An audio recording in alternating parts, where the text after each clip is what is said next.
있게 되기를 간절히 소망합니다. 요즘 우리는 시편 말씀을 묵상하면서 하루를 보내고 있는데요. 근데 이제 시편 말씀을 저도 몇 번이고 묵상해 봤고 또 여러 가지 설교도 진행해 봤는데 이번에 말씀을 묵상하면서 저에게 드는 마음은 무엇보다도 다윗이 하나님에 대한 이 해박한 지식을 가지고 있었다라는 사실을 깨달을 수가 있게 되었습니다. 물론 하나님에 대한 지식은 일반적인 지식이라고 정의할 수도 있겠지만 그러나 이 지식은 경험하고 있는 지식이고 또 다윗이야말로 또한 어떤 이 하나님에 대해서 알아가고 있는 지식이라고 얘기할 수 있을 텐데요. 이 지식이 어쨌든 간에 정말 풍성하다는 사실을 깨달을 수 있게 된 것이죠. 그럼 정말 여러 가지 문제 앞에 서게 됩니다. 어려움 앞에 서게 되지만 그 문제와 어려움 속에서 하나님께 고통과 괴로움만 토로하는 것이 아니라 하나님이 누구신가에 대한 질문, 그 질문에 대한 답을 찾고 그 하나님을 고백하면서 그 문제를 풀어가고 해결하고 있다라는 사실이죠. 마치 세상은 아주 어려운 수학 문제를 다윗에게 던져주고 있지만 다윗은 그 어려운 수학 문제를 기가 막히게 풀어가듯이 시편을 작성해내고 있는 것입니다. 이러한 다윗의 위대함이 오늘날 이 땅을 살아가는 우리들에게 굉장히 필요하다고 생각이 드는데요. 우리가 어려운 문제를 풀어낼 수 있는 방법은 다른 것이 아니라 바로 온전한 지식이 있어야 됩니다. 그러니까 지식이 없으면 수학 문제를 풀어낼 수 없는 것처럼 인생의 어려운 문제를 만났을 때도 역시 지식이 있어야 그 문제를 풀어낼 수 있다라는 것이죠. 그러니까 모든 문제의 답이 되시는 하나님, 그 하나님에 대한 지식, 그 지식이 무엇보다고 필요하다라고 정의할 수 있을 것입니다. 하나님에 대한 지식이 있으면 우리는 여러 가지 문제들 속에서도 승리할 수 있고 또 그 문제를 능히 해결할 수가 있게 되는데요. 더군다나 우리가 지식이 없으면 하나님께 그 지식을 구할 수도 있다라는 것이 굉장히 중요한 또 사실이죠. 그래서 구하는 자에게는 주시고 찾는 자에게는 찾게 하시고 열고자 하시는 이에게는 문을 열어주시는 하나님 아니겠습니까? 오늘 여러분들 안에 어떤 어려운 문제를 만났다면 어려움에 처했다면 해결하지 못하는 문제 속에서 오늘 그 문제를 내 힘으로 풀어내지 마시고 하나님의 능력으로 하나님을 아는 지식으로 그 모든 문제를 풀어낼 줄 아는 능력이 저와 여러분 우리 모두에게 있게 되기를 주의 이름으로 간절히 부탁을 드리겠습니다. 저는 그래서 이걸 봤을 때 시편을 보면서 어떤 생각이 들었냐면 수학 문제를 풀다 보면 이렇게 수학을 쫙 이렇게 푸는 이런 공식들이 쫙 있잖아요. 그러니까 보면 저는 이 수학 시편을 보면서 수학을 되게 좋아하진 않는데 이 수학의 어떤 답안지 같은 모습처럼 보였어요. 그래서 수학 문제가 딱 주어지면 그 문제를 이렇게 차차차차 풀어가는 그런 과정처럼 시편을 쓴 건 아닌가 이런 생각이 들었습니다. 여러분들에게도 어떤 문제들이 있고 어려움에 있다 할지라도 당황하지 마시고 그 모든 문제를 잘 풀어낼 줄 아는 믿음의 능력들, 하나님을 아는 지식들이 충만한 복되고 아름다운 성도들, 우리 신성교회 권속들 다 되시기를 주의 이름으로 간절히 축원합니다. 그래서 이제 오늘 이 말씀을 통해서 제가 또 말씀드리고 싶은 것은 특히 할 수 있다면 하나님을 아는 지식을 어렴풋이 가져서는 안 돼요. 풍성하게 가져야 됩니다. 다윗이 그랬죠. 하나님을 어렴풋이 알지 않았어요. 하나님이 누구신지 정확히 알았고 그의 젊은 인생 속에서 그는 배우게 되었고 광야에서 깨달았습니다. 여러 가지 상황들 가운데 하나님이 누구신지를 알게 된 것이죠. 그리고 그 지식은 수박 겉핥기식이 아니라 매우 풍성한 지식이었다는 사실입니다. 우리가 실패하는 이유는 뭐냐? 신앙이 있음에도 흔들리는 이유는 지식의 부재예요. 하나님에 관한 지식이 얕기 때문에 뿌리가 깊은 나무는 비가 와도 흔들리지 않지 않습니까? 그러니까 뿌리가 얕은 나무는 결국 넘어지게 되어 있어요. 그러니까 시편 우리가 이 지식이 깊으면 우리가 이 어떤 순간에도 흔들리지 않게 되죠. 그래서 우리 시편을 시작하는 걸 보면 시편 1편 3절에 보니까 이렇게 얘기해주고 있어요. 함께 다 같이 읽도록 할게요. 시작.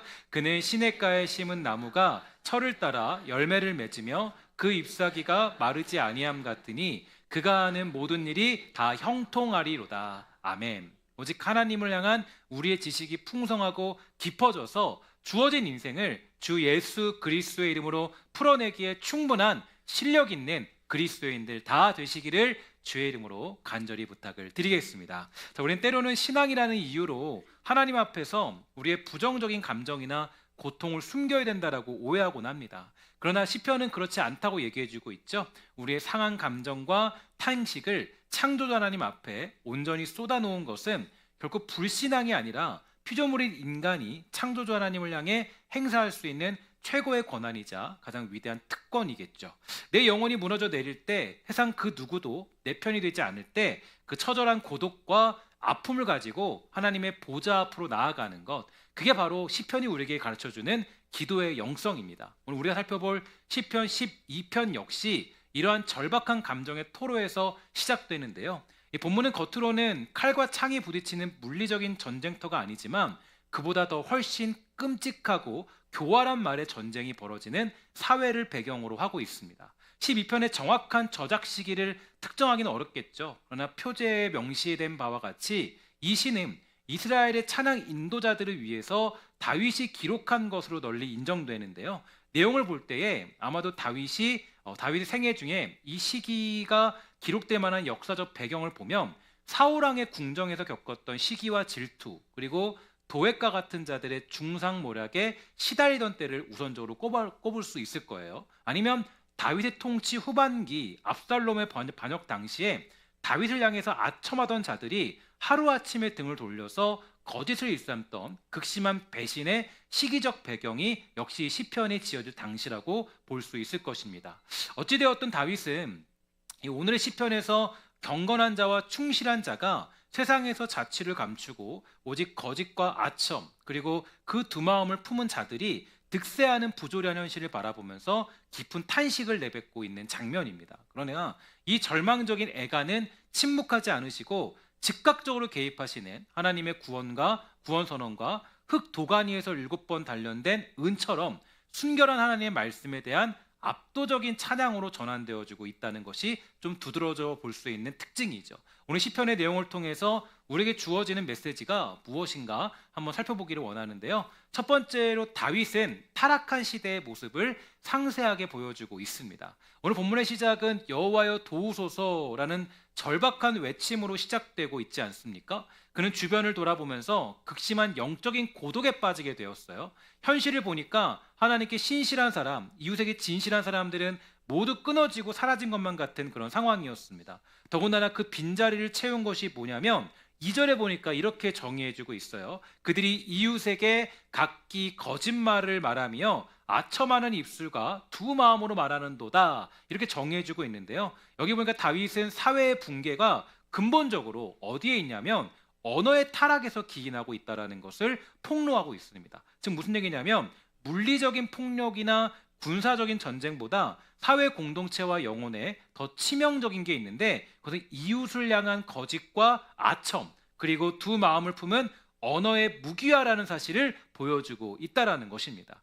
구약학자 데릭 키드너는 지적하기를요, 악인들은 소통을 위해서가 아니라 상대를 조작하고 통제하기 위해서 말을 사용하고 이것은 결국에 사회적인 기반을 무너뜨린다, 이렇게 얘기해주고 있습니다. 그 내용이 오늘 본문에 그대로 나타나고 있는 것이죠. 우리도 마찬가지입니다. 악한 사람은 누구냐면 물론 살인을 하고 폭력을 휘두르는 것이나 어떤 행동을 가리켜서 우리는 악하다라고 정의할 수가 있겠죠. 그러나 진정한 악함의 시작과 그 증거가 어디에 있냐면 바로 말로부터 시작하더라라는 것을 정의해주고 있어요. 그래서 성경은 언제나 우리에게 말에 대한 이야기를 끊임없이 선포해주고 있는 것입니다. 잠언서 12장 18절 함께 다 같이 읽도록 하겠습니다. 시작. 칼로 찌름같이 함부로 말하는 자가 있거니와 지혜로운 자의 혀는 양약과 같으니라. 시편 141편 3절 시작. 여호와여 내 입에 파수꾼을 세우시고 내 입술의 문을 지키소서.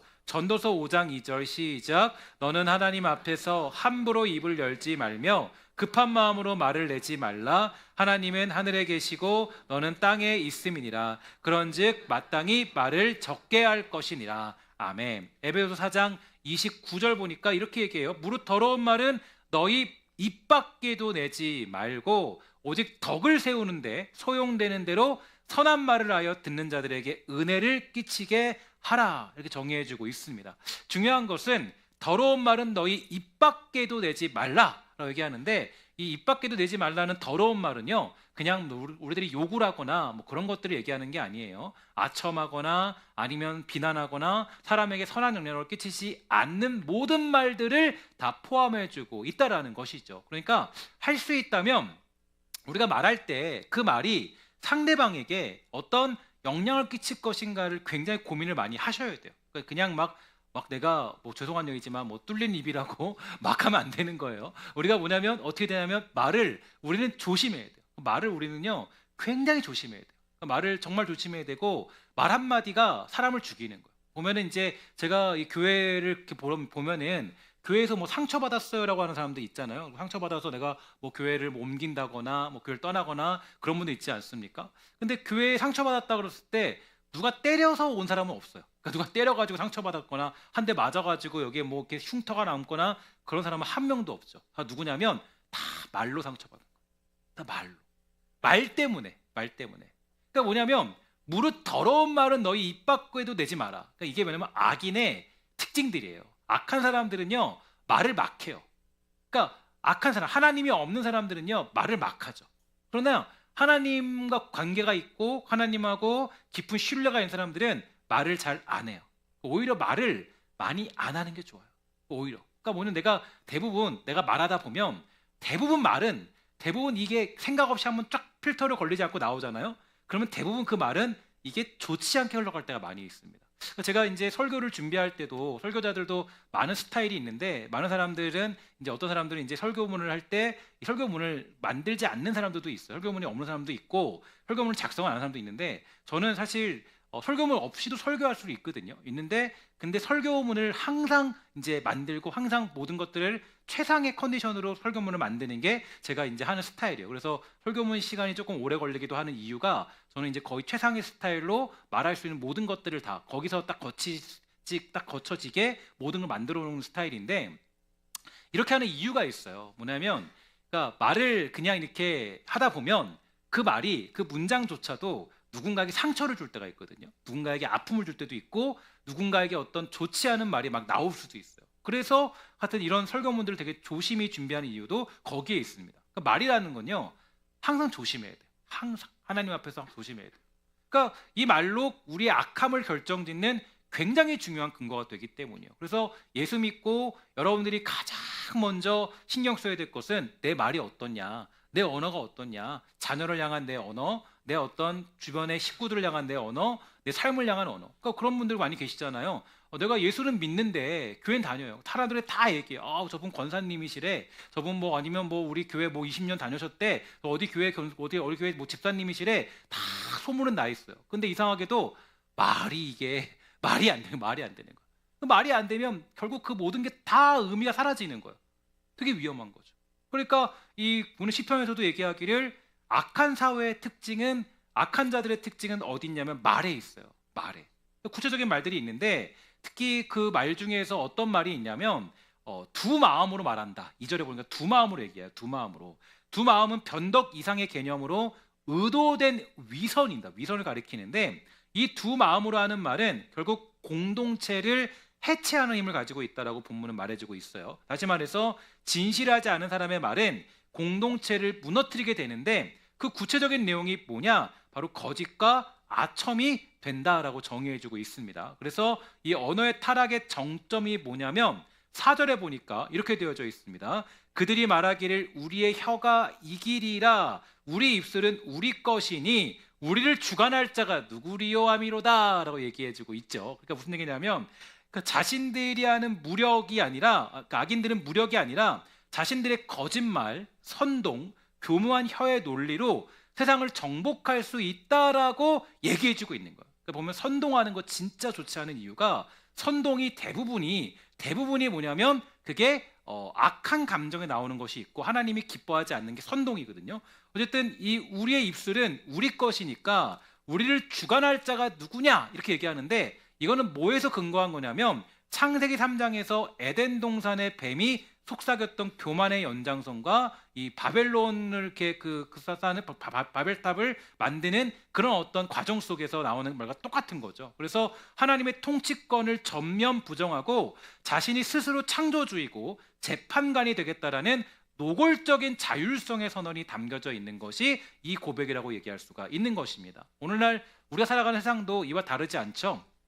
가짜 뉴스와 악성 댓글이 사람의 영혼을 살인하고 있고 목적을 위해서라면 진실쯤은 얼마든지 왜곡해도 좋다라는 선동이 난무하고 있는 시대가 요즘 살아가는 시대의 모습입니다. 심지어 교회 안에서조차도 사람들의 귀를 즐겁게 하기 위해서 회개와 십자가의 고난은 빼버리고 아첨하는 말로 복음을 변질시키는 일도 종종 일어나고 있는 것이죠. 특히 오늘 예배를 제가 준비하면서 또 주일 저녁 설교와 오늘 설교를 준비하면서 다시 한번 깨달은 게 정말로 기독교가 많이 변질되어 있구나라는 사실을 다시 한번 정확하게 깨달았습니다. 왜냐하면 사람들을 복음으로 이끌지 않고 복음의 외적인 것들에만 집중시키게 만드는 시대, 오늘 우리 교회와 나의 신앙 또 우리의 삶을 돌아보기에 충분한 도전의 메시지가 분명하다고 생각합니다. 오늘 우리의 입술을 하나님 말씀 앞에 세우십시오. 오늘 우리의 언어를 하나님의 진리 앞에 세운다면 우리는 거짓과 아첨이 난무하는 이 패역한 세대 가운데서도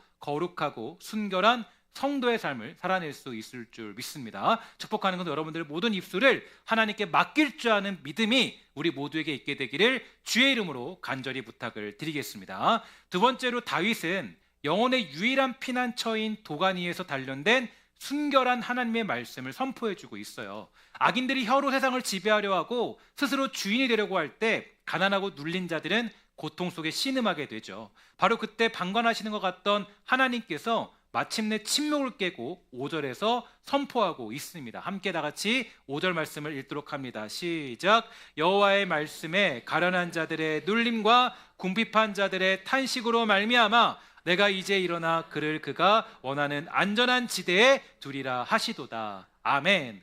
우리 하나님은 고통받는 자들의 신음을 들으실 때 결코 방관하지 않는 분이십니다. 재판장이신 전사로서 지체 없이 이제 일어나시는 분이시다라고 정의해주고 있어요. 그러면 하나님께서 우리를 보호하시기 위해 창설하시는 그 안전지대는 과연 무엇을 의미하고 있을까요? 다윗은 6절에서 그 안전지대의 실체를 이렇게 찬양하고 있습니다. 여호와의 말씀을 순결하며 흙 도가니에 7번 단련한 은 같도다. 사랑하는 여러분, 사람의 말과 하나님의 말씀을 대조해 보십시오. 세상 사람들의 말은 겉으로 화려하게 포장되어 있어도 그 속에는 이기심과 위선, 조작이라는 찌꺼기가 가득 섞여 있는 그런 상황이에요. 믿었던 사람의 말에 배신당하고 상처받아서 영혼이 갈갈이 찢겨본 적이 있지 않습니까? 그러나 우리 하나님의 말씀은 다르죠. 하나님의 말씀은 흙 도가니 속에서 불순물을 완전히 태워버려서 무려 7번이나 재련해낸 순도 100%의 흠없는 은과 같다라는 거예요. 존 칼빈은 이 구절을 강해하면서 세상의 불의가 우리의 눈물과 탄식을 자아내고 우리가 환난 중에서 하나님의 약속을 의심하려는 유혹이 밀려올 때 여호와의 말씀은 순결하다라는 이 믿음의 방패를 즉시 올려드려야 된다라고 권면했습니다. 인간은 자꾸만 진리 안에서 자신의 탐욕을 섞으려고 하지만 하나님은 도가니의 연단을 통해서 그 모든 불순물을 태워버리시고 오직 순결한 은혜의 말씀만을 우리에게 주시는 하나님이십니다.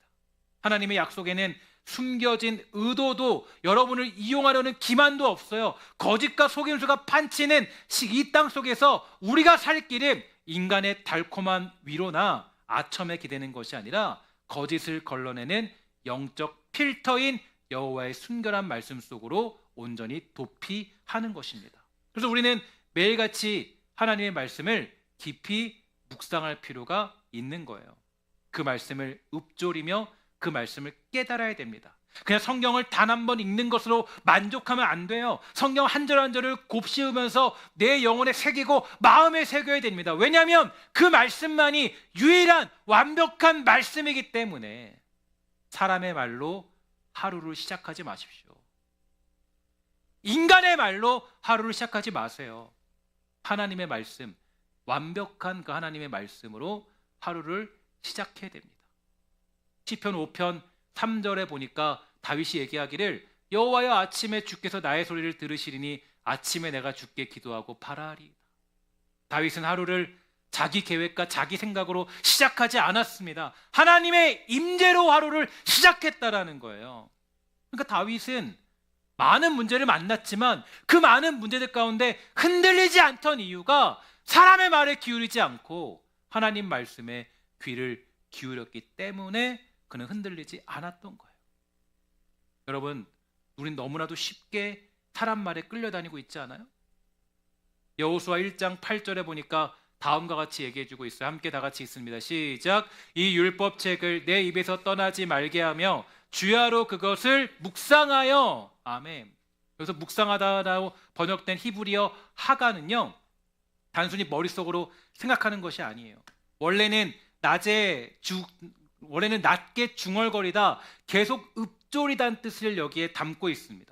하나님의 말씀을 입술로 반복하면서 하루 종일 내내 마음속 깊이 새기라는 거예요. 한 번 기도하고 끝내는 것이 아니라, 한 번 말씀을 읽고 끝내는 것이 아니라, 하루 읽었다면 하루에 아침에 읽었던 그 말씀으로 내 하루를 채워야 된다라고 얘기하고 있다라는 거예요.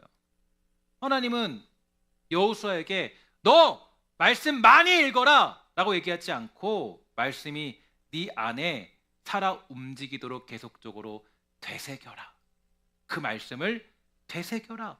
사람 말에 끌려가지 말고, 이 사람 저 사람 말에 끌려가지 말고, 사람들의 평가에 흔들리지 말고, 하나님 말씀에 너희들이 다시 한번 귀를 기울여라.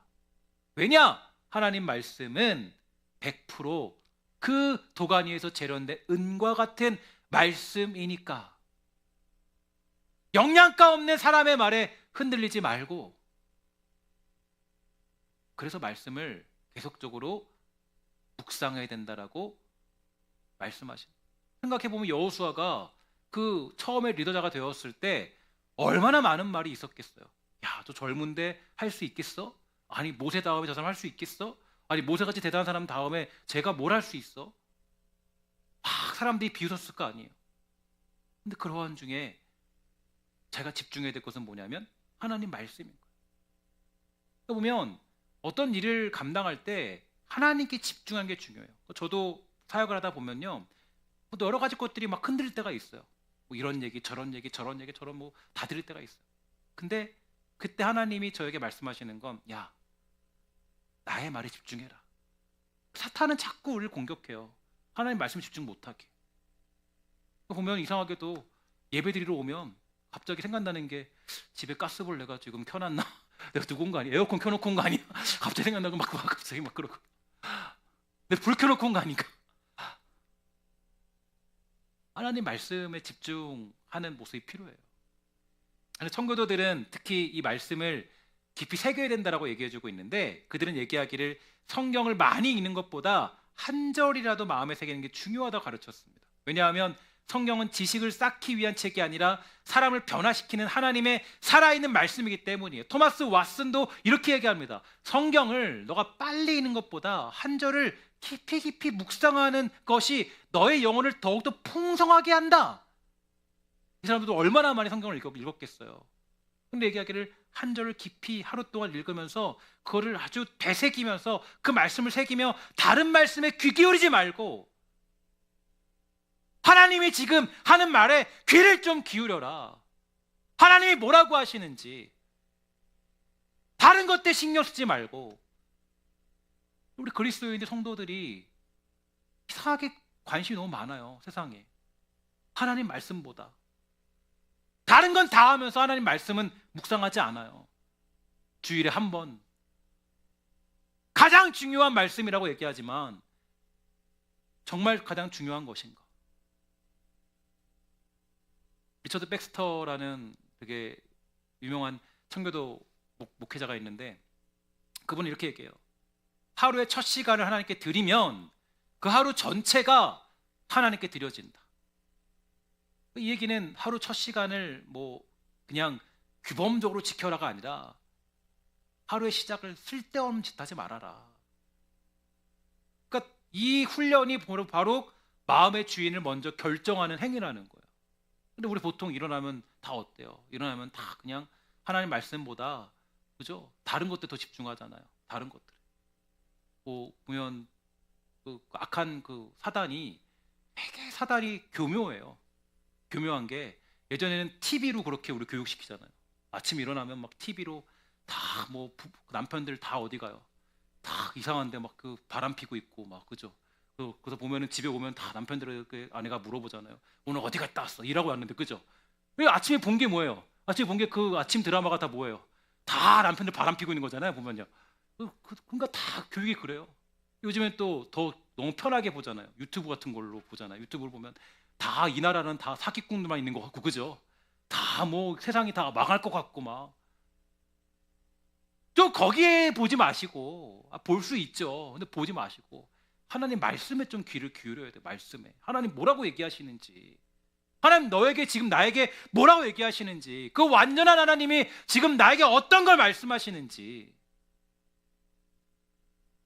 내 생각보다 하나님의 생각을 먼저 받아들이고 내 감정보다 하나님의 진리를 먼저 붙드는 신앙의 모습이 필요한 거예요.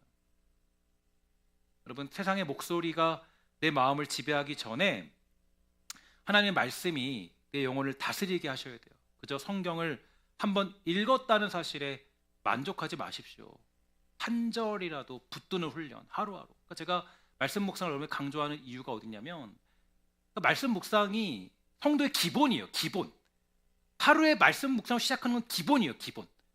그러니까 말씀 묵상을 하는 건 기본이에요. 말씀을 읽고 묵상하고 내 마음에 새기는 건 그냥 기본이에요. 기본. 아침 먹는 것처럼 똑같이 하는 거예요. 그 말씀을 입으로 읊조린다는 거, 계속 말로 읊조리고 마음에 새기고 삶에 적용하는 거. 이거는 우리 그리스도인들이 죽을 때까지 훈련해. 죽을 때까지. 근데 그거 안 하니까 어때요? 맨날 그냥 다른 생각만 들고 염려하고, 어제 누가 나한테 뭐라 그랬지? 어제 내가 어떻게 뭐 했지? 사람들의 말에만 그냥 끌려다니고. 그러면 안 되는 거죠. 하나님 말씀에 집중하면 누가 뭐래든 그냥 하나님 섬기는 데 집중하게 돼 있는 거예요. 누가 뭐래든. 그렇게 우리의 인생 전체를 하나님께 맡겨야 돼요. 마지막으로 오늘 본문은 비열함이 득세하는 세상 속에서 거룩한 보존과 인내에 대해 선포하고 있어요. 그러니까 순결한 하나님의 말씀 안에서 구원의 확신을 얻은 다윗은 7절에서 이렇게 고백합니다. 여호와여 그들을 지키사 이 세대로부터 영원까지 보존하시리이다. 이 구절이 우리에게 주는 위로가 크죠. 보존하다라는 것은 이 5절에 등장하는 가련하고 궁핍한 자들, 즉 상처받은 하나님의 성도들을 이 타락한 세대로부터 영원히 지키고 보존하겠다라는 하나님의 언약적인 신실함을 보여주고 있습니다. 그 말씀이 순결하고 변함이 없기 때문에 그 말씀을 신뢰하며 살아가는 성도들의 영혼 역시 타락한 세상 가운데 영원토록 안전하게 보존된다라는 위대한 선언이에요. 오늘 이 말씀을 믿으시기를 주의 이름으로 간절히 부탁을 드리겠습니다. 하나님이 여러분들, 신실하게 살아가는 여러분들을 보존해 주세요. 그러니까 그 말씀이 우리의 영혼의 안전지대죠. 세상의 유일한 보호의 자리입니다. 그러니까 오늘 다윗이 선포하는 진리인데, 한 가지 간과하지 말아야 될 것은 오늘 시편 12편의 결론이 굉장히 저는 중요하다고 생각해요. 8절에 보니까 우리가 기대하는 동화 같은 해피엔딩으로 이게 황급히 맺혀지지가 않아요. 뭐라 그러냐면, 함께 다 같이 읽어볼까요? 시작. 비열함이 인생 중에 높임을 받는 때에 악인들이 곳곳에서 날뛰는도다. 이렇게 되어 있어요. 그러니까 보면 다윗이 이 도덕적으로 천박한 자들이 오히려 사회에서 성공하고 권력을 쥐면서 활개치는 차가운 현실을 부인하지 않아요. 그들이 더 강하게, 굉장히 강하게 활보하며 득세한다라는 거예요. 지금 시대는 여전히 정직하게 말하고 진실하게 사는 성도들이 바보 취급받고 손해를 보는 부조리한 세상에 살고 있다라고 정의합니다. 그래서 성도로 살아가는 것이 힘들어요. 그러니까 보면 예수 믿을 때 왜 우리가 억울한 자리에 가냐? 왜 우리가 손해보는 자리에 가냐? 세상이 점점 부조리하기 때문이에요. 악하기 때문이에요.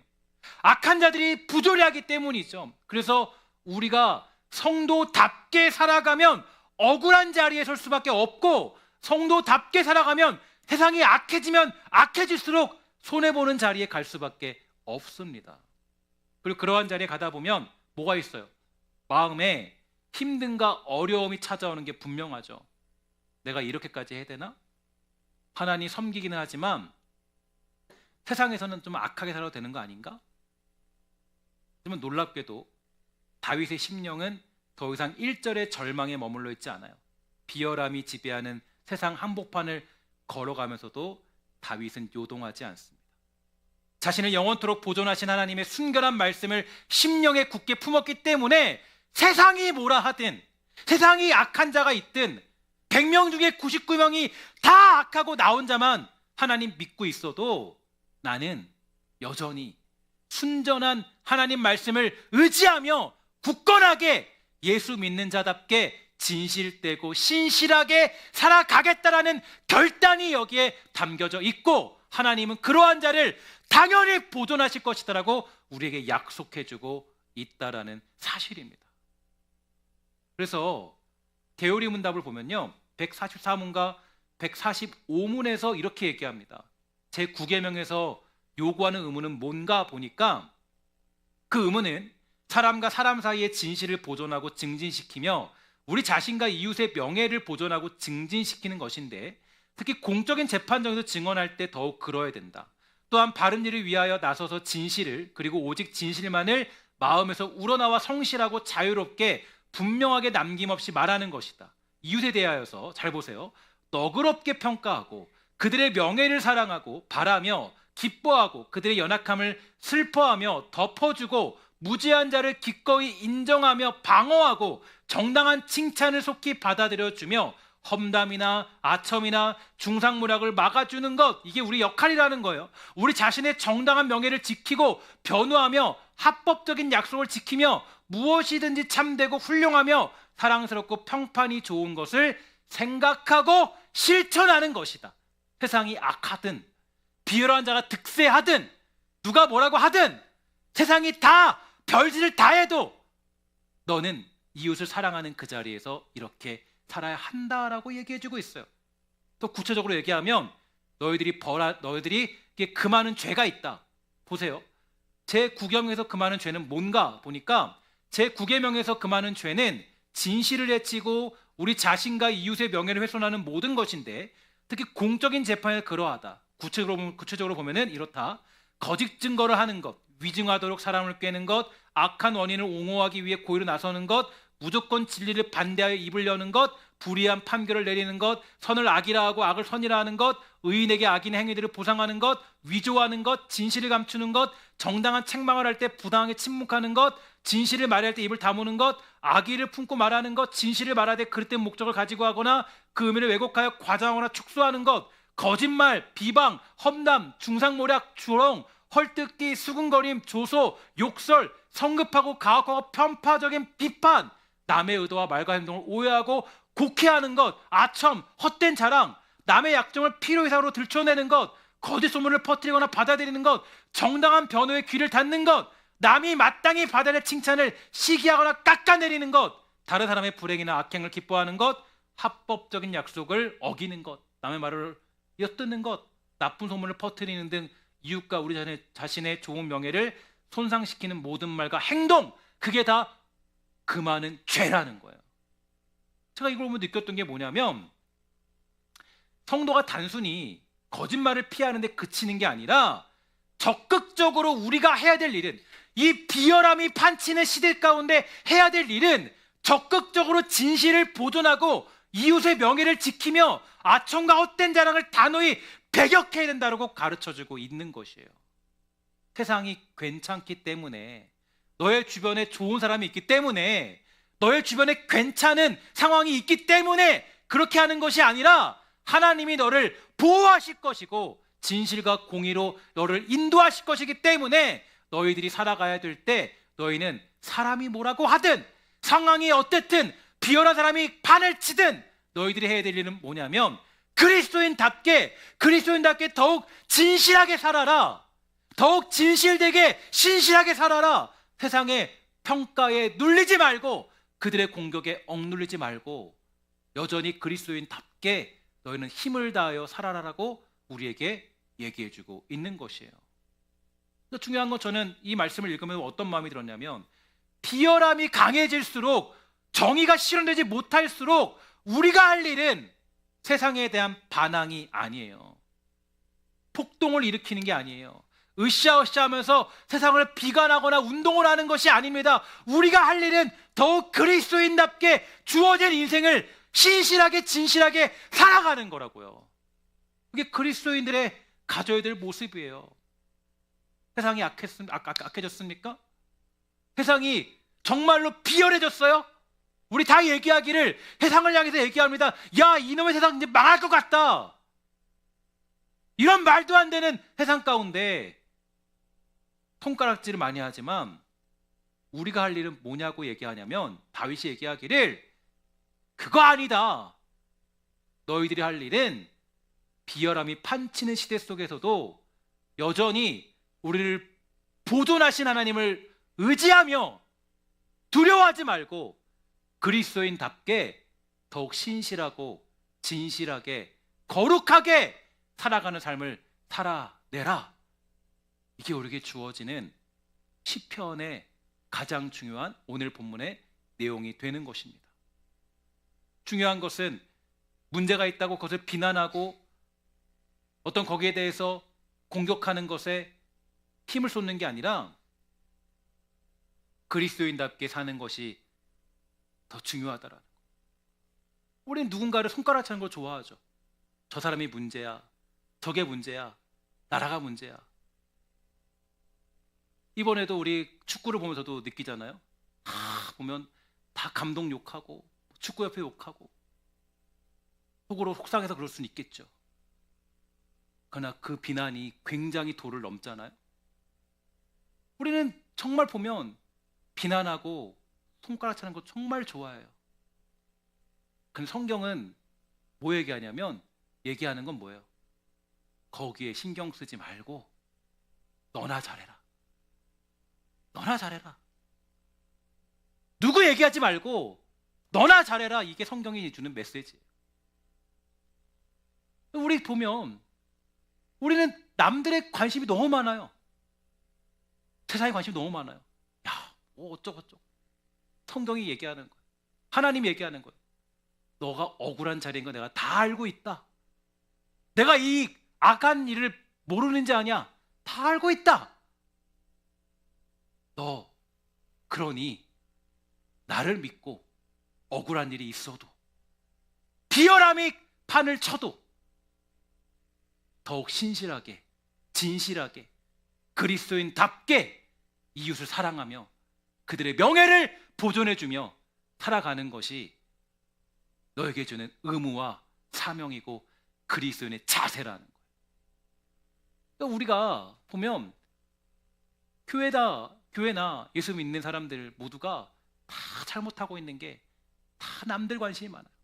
우리의 입에는 김 집사가, 저기 뭐 누구가, 뭐 이 집사가, 아니면 저 뭐 나라와 뭐 어디가 그게 뭐가 중요합니까? 하나님이 원하시는 건 뭐예요? 너가 거룩한 산 제물이 되어 이 세대를 본받지 말고, 그죠? 변화를 받아. 다른 사람이에요? 아니죠. 여러분들이 그 삶을 살아내라는 거예요. 근데 우리는 자꾸 이 말씀을 들으면 저 사람에게 적용해요. 이 사람에게 적용하고. 그러면 안 되죠. 불의함 속에서 진리를 말하고 모두가 자기 이익을 위해 거짓을 일삼는 중에 너는 손해와 억울함 속에서도 진실되게 살아가느냐? 오늘 주어진 사명을 잊지 말아야 하는 것입니다. 사랑하는 여러분, 오늘 시편 12편이 우리 영혼 깊은 곳에 박아놓고자 하는 단 하나의 진리는 뭐냐면, 다윗은 그토록 수많은 고난 속에서도 흔들리지 않았던 비결이 하나 있었죠. 바로 모든 문제에 답이 되시는 하나님을 아는 지식이 풍성했기 때문입니다. 따라합시다. 하나님은 모든 문제에 답이 되십니다. 믿으십니까? 그러니까 이게 중요해요. 하나님을 아는 지식이 풍성해지면 어려운 인생의 수학 문제를 만나도 막 풀어내요. 시편처럼. 때로 시편 시편 되게 긴 것처럼 115편처럼 막 엄청나게 길게 풀 때도 있고 단답형으로 탁탁탁 풀어낼 때도 있는 거예요. 하나님과의 경험이 있는 사람들은 풀어내는 거예요. 그렇게. 세상의 거짓된 약속에 속아 넘어가지 마십시오. 여러분의 귀를 즐겁게 하는 말에 영혼을 팔지 마세요. 미디어의 거짓된 선동에 휩쓸려서 분노하고 절망하며 살아가는 이때 성도는 그 더러운 말들의 전쟁터에 빠져나와서 흠이 없는 하나님 말씀 앞에 고요히 엎드려야 합니다. 하나님, 오늘 이 예배의 자리에서 상처받고 지친 여러분을 향해서 내가 이제 일어나 너를 안전지대에 두리라 약속하십니다. 이 약속을 완벽하게 이루시기 위해서 우리 주 예수 그리스도께서는 친히 십자가라는 극심한 고난의 도가니 속에 들어가셨죠. 예수님은 세상의 온갖 거짓과 증언과 아첨, 배신의 말들 속에서도 잠잠히 십자가를 지심으로 우리를 구원하시는 하나님의 가장 순결하고 완전한 말씀이 되신 줄 믿습니다.